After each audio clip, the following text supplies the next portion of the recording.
50 രൂപ വെച്ച് 78,50,000 വീട്ടുകാരുടെ കയ്യിൽ നിന്ന് 50 രൂപ വെച്ച് യൂസർ ഫീ മേടിക്കുമ്പോൾ എത്ര കോടിയായി? ഒരു വർഷത്തേക്ക് എത്രയായി? 39 കോടി ഒരു മാസം കിട്ടുമ്പോൾ ഒരു വർഷം 471 കോടി രൂപയായോ? അപ്പോൾ പരാതി കൊടുക്കണോ വേണ്ടേ? ഹരിതകർമ്മസേനയുടെ വരവും ചെലവും എന്താണ്, എത്ര വീടുകളും വ്യാപാര സ്ഥാപനങ്ങളും യൂസർ ഫീ നൽകുന്നു എന്നതടക്കമുള്ള വിവരങ്ങൾ പൊതുജനങ്ങൾക്ക് സുതാര്യമായി ലഭ്യമല്ല. ഈ വിഷയത്തിൽ ഓണം കഴിയുമ്പോൾ ബഹുമാനപ്പെട്ട കേരള ഹൈക്കോടതിയെ സമീപിക്കാനും കൂടിയാണ് എൻ്റെ തീരുമാനം. കാരണം ഞാൻ ഉൽപ്പാദിപ്പിക്കാത്ത ഒരു സാധനത്തിന് ഞാൻ എന്തിന് സംസ്കരണത്തിന് കാശ് കൊടുക്കണം? സർക്കാർ ഉദ്യോഗസ്ഥൻ തന്നെ എന്നോട് പറഞ്ഞ ഒരു കാര്യമുണ്ട്, ശമ്പളം കൊടുക്കാനില്ല, ട്രഷറിയിൽ കാശ് വന്നിട്ട്. അപ്പോൾ അത്രയും വലിയ ഞെരുക്കം സർക്കാർ ഞെരുങ്ങുമ്പോൾ ഞങ്ങളൊന്നും ഞെരുക്കത്തിലല്ലേ? നമസ്കാരം, ഞാൻ ബോസ്കോ കളമശ്ശേരി.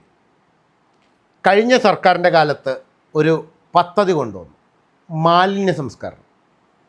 അതിൻ്റെ പേരിൽ ഓരോ വീടുകളിൽ നിന്നും 50 രൂപ നിരക്കിൽ മാലിന്യത്തിനും 50 രൂപ നിരക്കിൽ പ്ലാസ്റ്റിക് മാലിന്യത്തിനുമായി ചാർജുകൾ ഈടാക്കി തുടങ്ങി. എന്നാൽ ഇത് നടക്കുന്നത് വലിയൊരു തട്ടിപ്പാണെന്ന് ഞാൻ പല ആവർത്തി പറഞ്ഞിട്ടുണ്ട്. അന്ന് ഇതിനെയെല്ലാം കളിയാക്കിയും ന്യായീകരിച്ചും ഒക്കെ ഒട്ടനവധി പേർ രംഗത്ത് വരികയും അനുകൂലിച്ചും പ്രതികൂലിച്ചും വരികയും ഒക്കെ ചെയ്തു. സത്യത്തിൽ തട്ടിപ്പാണ് എന്ന് ഞാൻ അന്നേ പറഞ്ഞതാണ്. എന്തായാലും ഇപ്പോൾ ഞാൻ ചീഫ് സെക്രട്ടറിക്ക് ഞാനൊരു പരാതി കൊടുക്കാൻ തീരുമാനിച്ചു. പരാതി ഇങ്ങനെയാണ്: ഭരണഘടനയിലെ അനുച്ഛേദം 14, 21, 265 പരിസ്ഥിതി സംരക്ഷണ നിയമം പ്രകാരം ആണ് എൻ്റെ പരാതി. അതായത് നിലവിൽ ഹരിതകർമ്മസേന മുഖാന്തരം വീടുകളിൽ നിന്നെടുക്കുന്ന മാലിന്യത്തിന് ചാർജ് ഈടാക്കുന്നത് ഒഴിവാക്കണം. സോളിഡ് വേസ്റ്റ് മാനേജ്മെൻറ്റ് റൂള് 2016 പ്രകാരം നിങ്ങളുടെ ബാധ്യതയാണ് ഈ പറയുന്ന സാധനം. ഇല്ലേ? ഇല്ല എങ്കിൽ കുറച്ചുകൂടി വ്യക്തമായി ഞാൻ നിങ്ങൾക്ക് പറഞ്ഞു തരാം. എൻ്റെ കയ്യിലിരിക്കുന്ന ഈ വിമ്മിൻ്റെ ടിന്ന് കണ്ടോ? ഇതിൻ്റെ പുറകിൽ ഒരു സിമ്പിൾ നോക്കി കണ്ടോ? വേസ്റ്റ് ബിന്നിൽ ഇടാൻ പറഞ്ഞ ഒരു സിമ്പിൾ കണ്ടോ? ഈ വേസ്റ്റ് ബിന്നിൽ ഇടാൻ പറഞ്ഞ ഒരു സിമ്പിൾ ലോകത്തെ എല്ലാ രാജ്യങ്ങളിലും ഈ സാധനം ഉണ്ടാവും. അപ്പോൾ ഈ സിമ്പിൾ വെറുതെ വെച്ചേക്കണതാണെന്നാണോ നിങ്ങളുടെ വിചാരം? ആണോ? ഒരിക്കലുമല്ല. ഈ ഒരു പ്രൊഡക്റ്റ് കമ്പനി ഉണ്ടാക്കുമ്പോൾ ഇതിന് സെൻട്രൽ ഗവൺമെൻറ്റിലേക്കും സ്റ്റേറ്റ് ഗവൺമെൻറ്റിലേക്കുമായിട്ട് ഒരു തുക പോകുന്നുണ്ട്. ആ വേസ്റ്റ് മാനേജ്മെൻറ്റാണ് 1986 വേസ്റ്റ് മാനേജ്മെൻറ്റ് റൂള്. പിന്നെ അതിന് സംസ്ഥാനവും സെൻട്രൽ ഗവൺമെൻറ്റും വിഹിതങ്ങൾ മേടിക്കുമ്പോൾ പിന്നെ എങ്ങനെയാണ് അഡീഷണൽ ചാർജ് ഈടാക്കാൻ പറ്റുക ഇവർക്ക്? അപ്പോൾ പിന്നീട് നമ്മൾ വേറെ എന്തെങ്കിലും ഉൽപ്പാദിപ്പിക്കുന്നുണ്ടോ? ഇവർ ഉൽപ്പാദിപ്പിക്കുന്ന സാധനങ്ങൾ നമ്മൾ വീട്ടിൽ മേടിച്ചുകൊണ്ട് വരുന്ന മറ്റേ വിമ്മ്, മുളക് പൊടി, മല്ലിപ്പൊടി, മഞ്ഞൾപ്പൊടി, അങ്ങനെ ഓരോ സാധനങ്ങളും മേടിക്കുന്നത് ഇതെല്ലാം കവറിലാണ് വരുന്നത്. ആ കവറിൽ വരുന്ന സാധനത്തിന് പിന്നെ അഡീഷണൽ ചാർജ് ഈടാക്കാൻ പറ്റുന്നത് എങ്ങനെയാണ്? അല്ലെങ്കിൽ ഞാൻ ഉൽപ്പാദിപ്പിക്കുന്നതായിരിക്കണം. ഞാൻ ഉൽപ്പാദിപ്പിക്കുന്നില്ലല്ലോ, പിന്നെ എൻ്റെ കയ്യിൽ നിന്ന് എന്തിനാണ് അഡീഷണൽ ചാർജ് ഈടാക്കുന്നത്? അത് നിയമവിരുദ്ധമാണ്. ഇപ്പം ഞാൻ ഭക്ഷണം ഉണ്ടാക്കി വേസ്റ്റ് വന്നു കഴിഞ്ഞാൽ ഞാനത് സംസ്കരിക്കും. പുറത്തല്ല, വലിച്ചു വാരിയിട്ടല്ല, പുറത്തിട്ടല്ല ഞാൻ സംസ്കരിക്കുക. അല്ലെങ്കിൽ ഞാൻ ഇവിടുന്ന് മാലിന്യം എടുത്ത് ഇതിങ്ങനെ അപ്പുറത്തെ പറമ്പിലേക്ക് പോട്ടെ എന്ന് പറയുന്നതല്ല എൻ്റെ ജോലി. അതിനാണ് കളമശ്ശേരി മുനിസിപ്പാലിറ്റി ഉൾപ്പെടെ പല മുനിസിപ്പാലിറ്റികളും കൃത്യമായി ഒരു ഡംപിങ് യാർഡ് അല്ലെങ്കിൽ ഒരു മാലിന്യ സംസ്കരണം, ഒരു ടിന്ന് അല്ലെങ്കിൽ ഒരു കൊട്ട കൊടുത്തു വിട്ടത് എനിക്ക്. പിന്നെ എങ്ങനെയാണ് നിങ്ങൾ ഈടാക്കുന്നത് പലിശ? അതുകൊണ്ടാണ് ഞാനിപ്പോൾ ചീഫ് സെക്രട്ടറിക്ക് ഞാനൊരു പരാതി കൊടുത്തത്. പരാതി ഇങ്ങനെയാണ് ഞാൻ പറഞ്ഞിട്ടുള്ളത്: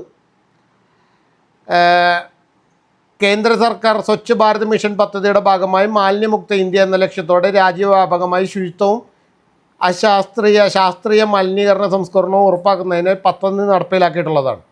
എന്നാൽ കേരളത്തിൽ ഈ പദ്ധതി നടപ്പാക്കൽ രീതിയിൽ വന്ന വ്യത്യാസങ്ങളുടെ ഭാഗമായി ഹരിതകർമ്മസേന മുഖേന യൂസർ ഫീ എന്ന പേരിൽ വീടുകളിൽ വ്യാപക സ്ഥാപനങ്ങളിൽ നിന്നും നിർബന്ധിത പിരിവ് നടത്തുന്നത് സാധാരണ ജനങ്ങളുടെ മേൽ അധിക ഭാരം സൃഷ്ടിക്കുന്ന നടപടിയായി മാറിയിരിക്കുകയാണ്.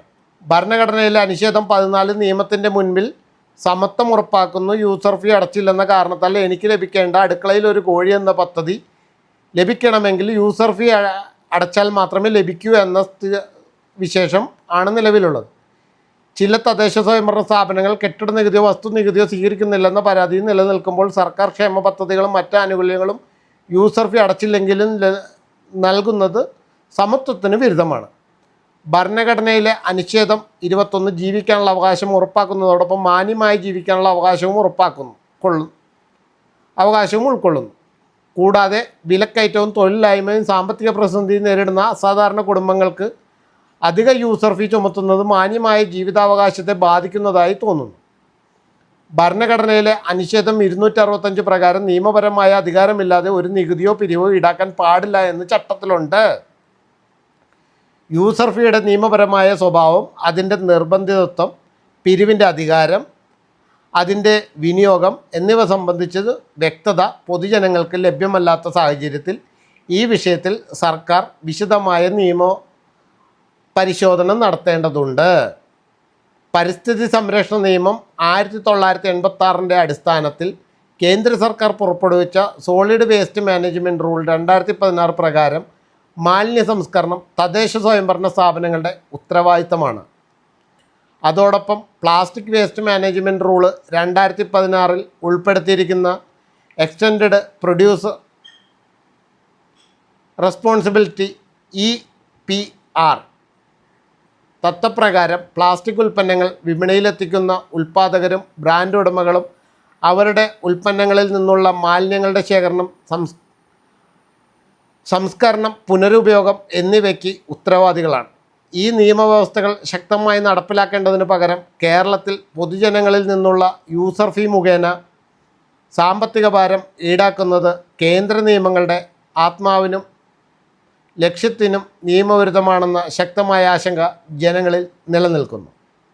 സംസ്ഥാനത്ത് യൂസർ ഫീ ഇനത്തിൽ വർഷം തോറും എത്ര തുക പിരിച്ചെടുക്കുന്നു, പ്ലാസ്റ്റിക് ഉൾപ്പെടെയുള്ള പുനരുപയോഗ മാലിന്യങ്ങൾ വിറ്റ് എത്ര വരുമാനം ലഭിക്കുന്നു, ആ വരുമാനം എങ്ങനെ വിനിയോഗിക്കുന്നു, ഹരിതകർമ്മസേനയുടെ വരവും ചെലവും എന്താണ്, എത്ര വീടുകളും വ്യാപാര സ്ഥാപനങ്ങളും യൂസർ ഫീ നൽകുന്നു എന്നതടക്കമുള്ള വിവരങ്ങൾ പൊതുജനങ്ങൾക്ക് സുതാര്യമായി ലഭ്യമല്ല.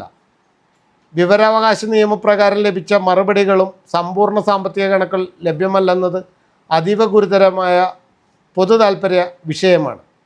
സംസ്ഥാനത്ത് പ്രതിദിനം ആയിരക്കണക്കിന് ടൺ മാലിന്യങ്ങൾ ശേഖരിക്കപ്പെടുകയും അവയിൽ നിന്നുള്ള പുനരുപയോഗ വസ്തുക്കളുടെ വിൽപ്പനയിലൂടെ വലിയ വരുമാനം ലഭിക്കുകയും ചെയ്യുന്നതായി വിവിധ വിവരങ്ങൾ സൂചിപ്പിക്കുന്ന സാഹചര്യത്തിൽ ഈ മുഴുവൻ സാമ്പത്തിക ഇടപാടുകളും സ്വതന്ത്ര ഓഡിറ്റിന് വിധേയമാക്കി പൊതുജനങ്ങൾക്ക് പ്രസിദ്ധീകരിക്കേണ്ടത് അനിവാര്യമാണ്. പ്ലാസ്റ്റിക് നിരോധിത നയങ്ങൾ പ്രഖ്യാപിക്കുന്ന അതേ സർക്കാർ തന്നെ വിവിധ സർക്കാർ സ്ഥാപനങ്ങൾ മുഖേന പ്ലാസ്റ്റിക് പൊതുവേദിയിൽ ഉൽപ്പന്നങ്ങൾ വിതരണം ചെയ്യുകയും പ്ലാസ്റ്റിക് ഉൽപ്പന്നത്തിനും വിപണനത്തിനും ലൈസൻസ് നൽകുന്നതും യാഥാർത്ഥ്യമാണ്.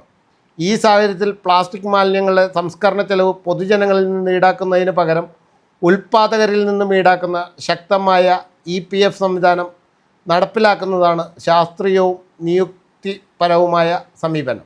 അതുകൊണ്ട് തന്നെ ഭരണഘടനയിലെ അനുച്ഛേദം 14, 21, 265, പരിസ്ഥിതി സംരക്ഷണ നിയമം 1986, solid waste management rule 2017, plastic waste management rule 2016, EPR വ്യവസ്ഥകൾ എന്നിവ അടിസ്ഥാനമാക്കി കേരളത്തിലെ യൂസർ ഫീ സമ്പ്രദായം അടിയന്തരമായി പുനഃപരിശോധിക്കണമെന്നും യൂസർ ഫീ പൂർണ്ണമായും ഒഴിവാക്കുകയോ അതിൻ്റെ ചെലവ് സർക്കാർ ഏറ്റെടുക്കുകയോ ചെയ്യണമെന്നും യൂസർ ഫീ അടച്ചില്ലെന്ന കാരണത്താൽ കെട്ടിട നികുതിയോ വസ്തു നികുതിയോ സർക്കാർ സേവനങ്ങൾ നൽകുന്നതിൽ നിന്നും സാമ്പത്തിക കണക്കുകളും വാർഷിക ഓഡിറ്റ് റിപ്പോർട്ടുകളും പൊതുജനങ്ങൾക്ക് പ്രസിദ്ധീകരിക്കുന്നില്ലെന്നും മാലിന്യ സംസ്കരണവുമായി ബന്ധപ്പെട്ട എല്ലാ വരവ് ചെലവ് കണക്കുകളും സ്വതന്ത്ര ഏജൻസിയുടെ ഓഡിറ്റ് ചെയ്യണമെന്നും പ്ലാസ്റ്റിക് ഉൽപ്പാദകരുടെ ഉത്തരവാദിത്തം ഉറപ്പാക്കുന്ന EPF സംവിധാനം ശക്തമായി നടപ്പിലാക്കണമെന്നും മാലിന്യ സംസ്കരണം സർക്കാർ അല്ലെങ്കിൽ തദ്ദേശ സ്ഥാപനങ്ങൾ നേരിട്ട് നിയന്ത്രിക്കുന്ന പൊതുസേവനമായി പുനഃസംഘടിപ്പിക്കണമെന്നും പൊതുജനങ്ങളുടെ കയ്യിൽ നിന്നും യാതൊരു തുകയും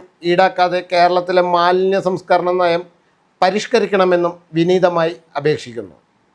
കേരളത്തിലെ ജനങ്ങളുടെ സാമ്പത്തിക താൽപ്പര്യവും ഭരണത്തിലെ സുതാര്യതയും ഭരണഘടന ഉറപ്പ് നൽകുന്ന മൗലിക അവകാശങ്ങളും സംരക്ഷിക്കുന്നതിനായി അങ്ങ് അടിയന്തരമായി ഇടപെട്ട് ആവശ്യമായ നടപടി സ്വീകരിക്കണമെന്നും കൂടാതെ എടുത്ത നടപടികൾ പരാതിക്കാരനായ എന്നെ യഥാസമയം രേഖാമൂലം അറിയിക്കണമെന്നും പൊതുപ്രവർത്തകൻ എന്ന നിലയിൽ അങ്ങയോട് ഞാൻ ഇതിനാൽ ആവശ്യപ്പെടുന്നു എന്നതാണ് ചീഫ് സെക്രട്ടറിക്ക് ഞാൻ കൊടുത്ത പരാതി. ഈ വിഷയത്തിൽ ഓണം കഴിയുമ്പോൾ ബഹുമാനപ്പെട്ട കേരള ഹൈക്കോടതിയെ സമീപിക്കാനും കൂടിയാണ് എൻ്റെ തീരുമാനം. കാരണം ഞാൻ ഉൽപ്പാദിപ്പിക്കാത്ത ഒരു സാധനത്തിന് ഞാൻ എന്തിന് സംസ്കരണത്തിന് കാശ് കൊടുക്കണം? അങ്ങനെയാണെങ്കിൽ മാലിന്യ സംസ്കരണത്തിന് ഈ പറയുന്ന ഉൽപ്പാദകരിൽ നിന്നും സർക്കാർ മേടിക്കുന്ന കാശ് എന്ത് ചെയ്തു? സോളിഡ് വേസ്റ്റ് മാനേജ്മെൻറ്റും മറ്റേ പ്ലാസ്റ്റിക് വേസ്റ്റ് മാനേജ്മെൻറ്റും റൂളും ഉണ്ടാക്കിയത് എന്തിനാണ്? മുൻ സർക്കാരോ കള്ളനാണ്. ഈ സർക്കാരെങ്കിലും ഉചിതമായ നടപടി സ്വീകരിക്കും എന്നതായിരുന്നു ഞങ്ങളുടെയൊക്കെ വിചാരം. എന്നാൽ തമ്മിൽ ഭേദം തൊമ്മൻ എന്നൊന്നും പറയാൻ ഇവിടെ രണ്ടുപേർക്കും സാധിച്ചില്ല. എന്തായാലും നിയമവിരുദ്ധമായി ഈടാക്കിയ തുക ഒഴിവാക്കിയില്ല എന്നുണ്ടെങ്കിൽ അത് വലിയ കടത്തിലേക്കും വലിയ ബാധ്യതയിലേക്കും ജനങ്ങളെ എത്തിക്കും. കഴിഞ്ഞ ദിവസം ഒരു സർക്കാർ ഉദ്യോഗസ്ഥൻ തന്നെ എന്നോട് പറഞ്ഞ ഒരു കാര്യമുണ്ട്. ശമ്പളം കൊടുക്കാനില്ല, ട്രഷറിയിൽ കാശ് വന്നിട്ട്. അപ്പോൾ അത്രയും വലിയ ഞെരുക്കം സർക്കാർ ഞെരുങ്ങുമ്പോൾ ഞങ്ങളൊന്നും ഞെരുക്കത്തിലല്ലേ? 50 രൂപ അല്ലേ പോകുന്നുള്ളൂ എന്ന് ചിലപ്പോൾ സർക്കാർ വിചാരിക്കും. 50 രൂപ 10 മാസമാകുമ്പോൾ എത്രയും 50 ഇൻറ്റു 12 600 രൂപ ഒരു വർഷം അടച്ചു. അത് 10 വർഷമാകുമ്പോഴോ കേരള ഹൗ മെനി, അതായത് 78.5 ലക്ഷം വീടുകളുണ്ട് എന്നാണ് ഗൂഗിള് പറയുന്നത്. അപ്പോൾ 78.5 ഇൻറ്റു 50 രൂപ വെച്ച് ഒരു മാസം സർക്കാരിന് കിട്ടുന്ന വരുമാനം 39.25 ലക്ഷം രൂപയാണ് ഒരു മാസം സർക്കാരിന് കിട്ടുന്നത്. അപ്പോൾ 39.25 ഇൻറ്റു 12 ഒരു വർഷമാകുമ്പോൾ 471 കോടി രൂപയാണ് സർക്കാരിന് വെറുതെ കിട്ടുന്നത്. നല്ല ലാഭമുള്ള പരിപാടിയാണല്ലോ അല്ലേ?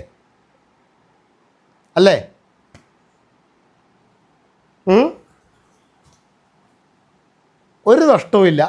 വെറുതെ ഇരുന്ന് ജനങ്ങളുടെ കയ്യിൽ നിന്ന് വെറുതെ യൂസർ ഫീ മേടിക്കുക. എന്നിട്ട് ഇവർ സംസ്കരിക്കുന്നത് എവിടെയാണ്?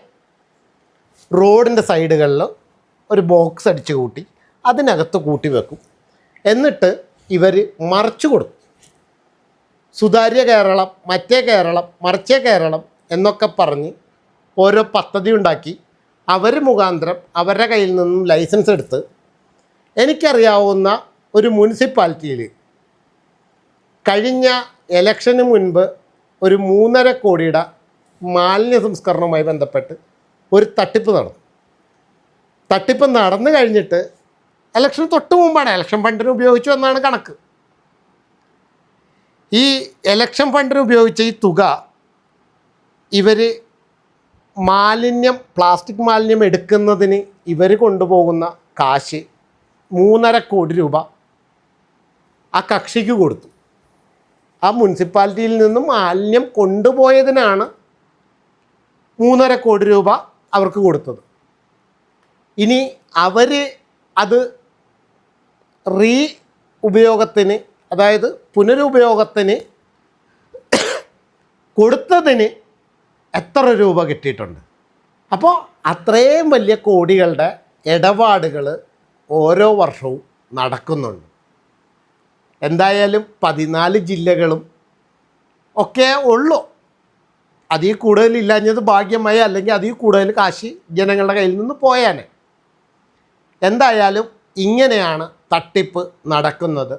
അപ്പോൾ ഞാൻ എന്ത് ചെയ്യണം? ചീഫ് സെക്രട്ടറിക്ക് പരാതി കൊടുത്ത് ഹൈക്കോടതിയിൽ പോകണോ വേണ്ടയോ? ഇപ്പം മനസ്സിലായോ തട്ടിപ്പ് നടക്കുന്നത് എങ്ങനെയാണെന്ന്? നമ്മൾ വിചാരിക്കും നമ്മുടെ കയ്യിൽ നിന്ന് പോയത് 50 രൂപയല്ലേ എന്ന് നമ്മൾ വിചാരിക്കും. 50 രൂപ വെച്ച് 78,50,000 വീട്ടുകാരുടെ കയ്യിൽ നിന്ന് 50 രൂപ വെച്ച് യൂസർ ഫീ മേടിക്കുമ്പോൾ എത്ര കോടിയായി? ഒരു വർഷത്തേക്ക് എത്രയായി? 39 കോടി ഒരു മാസം കിട്ടുമ്പോൾ ഒരു വർഷം 471 കോടി രൂപയായോ? അപ്പോൾ പരാതി കൊടുക്കണോ വേണ്ടേ? അതുകൊണ്ടാണ് ഇപ്പോൾ ഞാൻ ആ പരാതി ഹൈക്കോടതിയെ സമീപിക്കാൻ തീരുമാനിച്ച വിവരം നിങ്ങളോടൊന്ന് പറഞ്ഞത്. കാരണം തദ്ദേശ സ്വയംഭരണ സ്ഥാപനങ്ങളോ അല്ലെങ്കിൽ പഞ്ചായത്തുകളിലോ ഒന്നും ഞാൻ ഈ പരാതിയുമായിട്ട് പോയിട്ട് ഒരു കാര്യവുമില്ല. കാരണം ഇതിൻ്റെ ഹെഡ് എന്ന് പറയുന്നത് ചീഫ് സെക്രട്ടറിയാണ്. മുഖ്യമന്ത്രിയാണോ? അല്ല, ചീഫ് സെക്രട്ടറിയാണ്. അതുകൊണ്ട് ഞാൻ ചീഫ് സെക്രട്ടറിക്ക് രേഖാമൂലം കേസ് കൊടുക്കും. ഇനി പലരും പറയും മുഖ്യമന്ത്രി അല്ലേ കേരളത്തിൻ്റെ ഹെഡ്, മുഖ്യമന്ത്രിക്ക് കേസ് കൊടുത്തൂടെ എന്ന് ചോദിക്കും. മുഖ്യമന്ത്രിക്ക് പരാതി കൊടുത്താൽ മുഖ്യമന്ത്രിയെ പ്രതിയാക്കാൻ പറ്റും? പറ്റത്തില്ല. കാരണം റെസ്പോണ്ടൻ്റ് എന്ന് പറയുന്നത് ചീഫ് സെക്രട്ടറിയാണ്. മുഖ്യമന്ത്രിക്ക് പരാതി കൊടുത്താൽ നമുക്ക് മെൻഷൻ ചെയ്യാം, മുഖ്യമന്ത്രിക്ക് ഞാൻ ഉൾപ്പെടെ ഞാനിങ്ങനെ ഒരു പരാതി കൊടുത്തിരുന്നു എന്ന് പറയാമെന്നല്ലാതെ ഒരു റെസ്പോണ്ടൻ്റ് പട്ടികയിൽ അല്ലെങ്കിൽ ഹൈക്കോടതിയിൽ നമ്മൾ പെറ്റീഷൻ ഫയൽ ചെയ്യുമ്പോൾ നമുക്ക് ഒരിക്കലും ചീഫ് സെക്രട്ടറിനെ നമുക്ക് പ്രതിയായി അല്ല മുഖ്യമന്ത്രിയെ പ്രതിയാക്കി നമുക്ക് കേസ് കൊടുക്കാൻ പറ്റത്തില്ല. ഞാനെന്തിനാണ് എൻ്റെ ടൈം വേസ്റ്റ് ചെയ്യുന്നത്? നടപ്പിലാക്കേണ്ട ഉദ്യോഗസ്ഥൻ ചീഫ് സെക്രട്ടറി ആയതുകൊണ്ട് ഞാൻ ചീഫ് സെക്രട്ടറിക്ക് രേഖാമൂലം കൊടുത്ത പരാതിയുടെ ഇതാണ് ഞാൻ നേരത്തെ വായിച്ച് കേൾപ്പിച്ചത്. എന്തായാലും നിങ്ങൾക്ക് എത്ര പേര് എൻ്റെ കൂടെ നിൽക്കും എന്നൊന്നും എനിക്കറിയില്ല. എന്തായാലും നിയമത്തിൻ്റെ വഴി കൂടെ പോട്ടെ.